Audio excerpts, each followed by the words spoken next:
Have you guys ever heard of Phil Fish?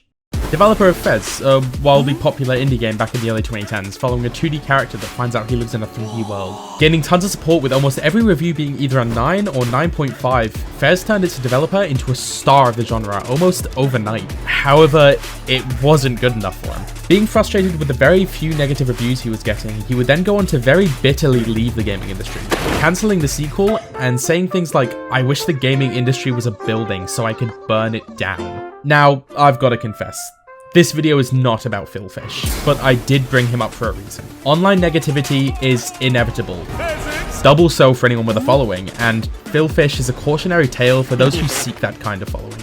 Be ready for it, or watch it destroy you. This is a lesson not learned by the actual subject of today's video. Raot's Attack on Titan is very obviously a fan game for the show.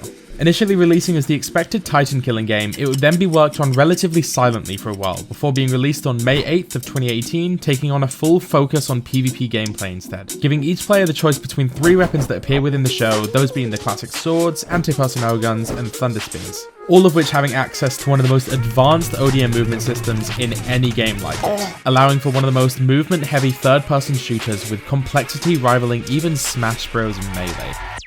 Very quickly releasing to massive fanfare, it wouldn't take long before a competitive scene for the game would start to sprout up, with resources such as the underground competitive Discord, Trials of Emir, and GCR. Going on to run several tournaments between the 3 groups, the small but dedicated community would simply spend the early days of the game having fun and trying to truly understand the complexities of the game. What the hell is even that? Soon the official Discord server would also start talks with one of the previously mentioned organizers called GCR to start running tournaments, leading to the eventual creation of the official competitive Discord being run by the developer Raot and staff handpicked by him. This all sounded great to the community, a centralized platform for all forms of competition for the game backed by its developers. Who wouldn't like the sound of that? Obviously, by my wording, it's clear that this didn't last very long. Soon after the official competitive Discord server was made, drama would burst out, with there being a lot of animosity between the official Discord and GCR. Citing harassment as the main reason, official would go on to ban all staff members of GCR, effectively killing the organizer, as now no one wanted to be associated with them. With no one knowing what actually happened between official and GCR,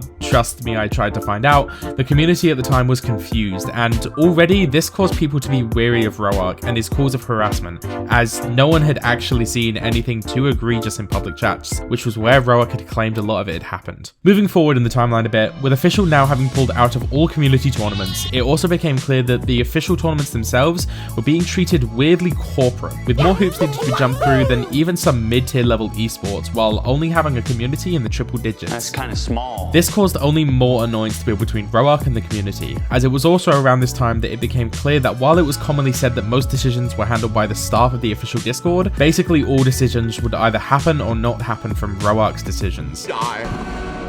Not long after, a new community-hosted tournament series sprung up called the Raot Summit League. This series would serve as a consistent form of competition, with each team being paired up against another team for the week, where they would compete and then have the results place all the teams onto a leaderboard, where the top few would then go on to play in a larger tournament. Made only better by the open communication from the staff of the Summit League, leading to a tournament experience that was open to criticism and grew a lot because of it, making several changes to the format after receiving feedback. This was something the community wasn't used to with official, and only began creating more animosity with how touchy they were of any kind of criticism, often labeling it as either toxicity or trying to overall dismiss it. Nearing the end of the Summit's first season, the official would start communicating with the server, soon taking the vast majority of staff from the organizer and creating their own series, RCL, which shared various similarities. It was also at this time that it started to become well known that Raot actively hated the community, calling it rotten and toxic, which left the community wary of the main competitive league now being left in his hands. Before I continue talking about Raot's votes in this situation though, I do want to also point out some of the community hands that share blame, starting with the one that personally has me seeing red. The two fucking Sama. I honestly don't know where to begin with this guy. Being a prominent member of the community, he was one of the primary content creators, making low quality memes that, in my opinion, do fit the bill of harassment that Raot was claiming. On top of this, the guy also managed to establish something I can only describe as a cult of personality. He's been caught using grooming tactics, more on this later, to cast a web feeding a large portion of the community into his pocket. Getting back to the grooming though, he was also caught trying to flirt with a 14-year-old, only stopped because third parties convinced the 14-year-old to block him in all places. This was a situation I actually got personally involved with, having a video covering the topic processing before cancelling the upload because of both parties wanting the situation to be over with, and a very half-assed apology being posted. wanted. I mean, come on, man. You didn't even apologize for anything you actually did. You just said, sorry, I made you feel uncomfortable, and then invited him back into your circle. Like, are you fucking serious? Batu would also be the cause of what is one of the last straws in this situation, after putting death threats directed towards Raot on his YouTube. While this does definitely sound bad, I just want to say that while people like Batu will appear in any group of people, the community as a whole was easily one of the most warm ones I've ever been a part of. Basically everyone knew each other, and while rivalries were common and you'd quite often find one team bearing the sports style villain of the story title, most of it was all in good fun, and everyone taking part were always friendly with each other. Going back to what's been going on with Official, we start to see a problem with cheating coming. With a hacked client now being commonly accessible, the staff in Official would start taking to manually banning anyone they have found to come anywhere near cheats. Coming at it with a very iron fist style of guilty until proven innocent justice, they would also start getting very ban heavy with people over small tournament rules, such as in the case of Yuta, where due to a bug with the Discord integration, was banned despite never having actually broken any rules directly. All of this caused the resentment between Raot and his staff versus the community to reach a boiling point, and from here, it would only take one more incident to have it all spill over. Speed hacker, by the way. Other thing, he's associated with Requiem. Was it Mel Dorito? Yeah, it's him. Is he playing in Requiem versus VTX? Yeah, if Requiem is still associating themselves with him, we're banning Requiem and all its members. Yeah, these guys still hang out with their hacker friend. I'm done with them. Maltesta is already banned from comp. Like, fully banned. But his team isn't. Yeah, but I'm not sure what you're suggesting. Banning every member of Requiem? Yes, sir. This kind of a ban by association has never happened before. Did you get a list of everyone in the scrim? Those people seem like a good start.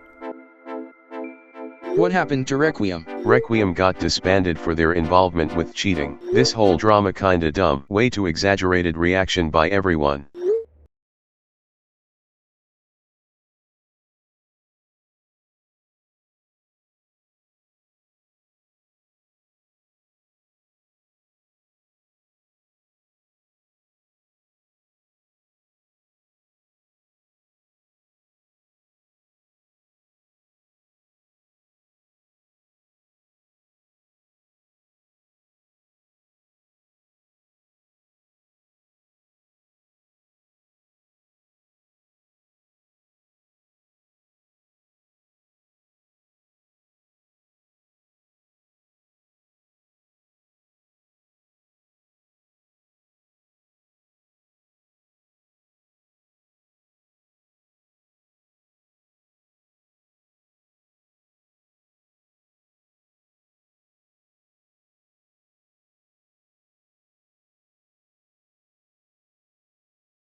Game designer. He knew exactly how to take a genre that at the time was really overcrowded and make something that managed to really stand out regardless. The downfalls of Fiddlefish though come with that he lost the battle that all creatives face. The critique of something you're proud of is hard to take, and when you put yourself as the face of the project, it can also be quite hard to not take it personally. I think that Raot is simply another case of someone who, while extremely talented in their skills as a developer, simply couldn't handle the day-to-day of maintaining a community. As of writing, RIOT is currently having its final tournament, using VPNs to be able to connect to LAN servers. One final goodbye from the community to the game they love so much. Since I know he's likely to be watching, Raot, this is my plea. The Ko-Fi should be enough to cover server costs, and if it ever stops being so, then you can announce that.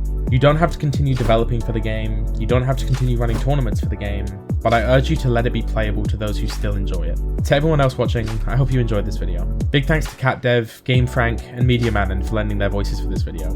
I picked all of them because I truly believe that they're heavily underrated and deserve more attention, so please go over there and help share the love. To all of you guys though, thanks for watching.